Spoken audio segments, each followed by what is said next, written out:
શું નામ આપનું? બલદેવ પટેલ. બલદેવભાઈ, શું લાગે છે આ વખતે 4થી જૂનના કોની સરકાર બનશે?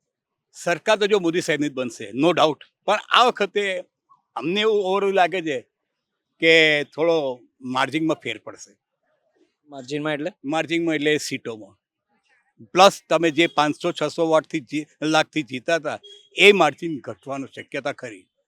એનું મેઇન કારણ મોદી સાહેબ એકલા શું કરી શકે? પહેલી વાત એ, નો ડાઉટ એમની કેબિનેટમાં હજુ કોઈ બી જાતનો ડોટ્સ લાગ્યો નથી. That's is very good thing.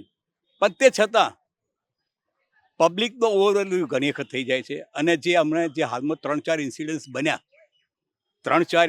બન્યા એ ગવર્મેન્ટની ફેવરમાં નથી.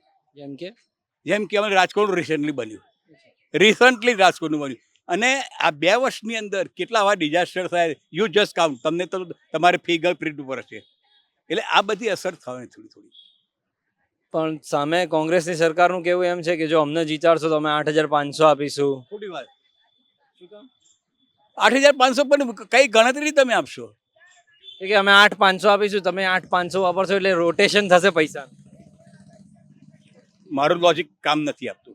અમારું બી નથી આપતું. બસ તો પછી you are expert more than me, so how can I do? બાકી કેટલી સીટો જીતશે? ના, સીટો તો તમારે એબ્સોલ્યુટ જશે. મને એમ લાગે છે હજુ ડીપ ડાઉન, કારણ કે હું થોડોક ઇન્ટરેસ્ટેડ છું આની અંદર. નો ડાઉટ હું ડિસિપ્લિન ફોર્સમાં હતો, તે છતાં રિટાયર થયા પછી મને એવું નો ડાઉટ રિટાયર થયા મને 20 વર્ષ થયા છે. પણ થોડો આની અંદર ઇન્ટરેસ્ટેડ છું. ગામડાઓમાં ફરું છું, કોઈક વખત રિવ્યૂ લઉં છું. તો સીટોમાં 15-20 સીટોનો ફેર પડશે, વધારે નહીં પડે. And that can be adjustable.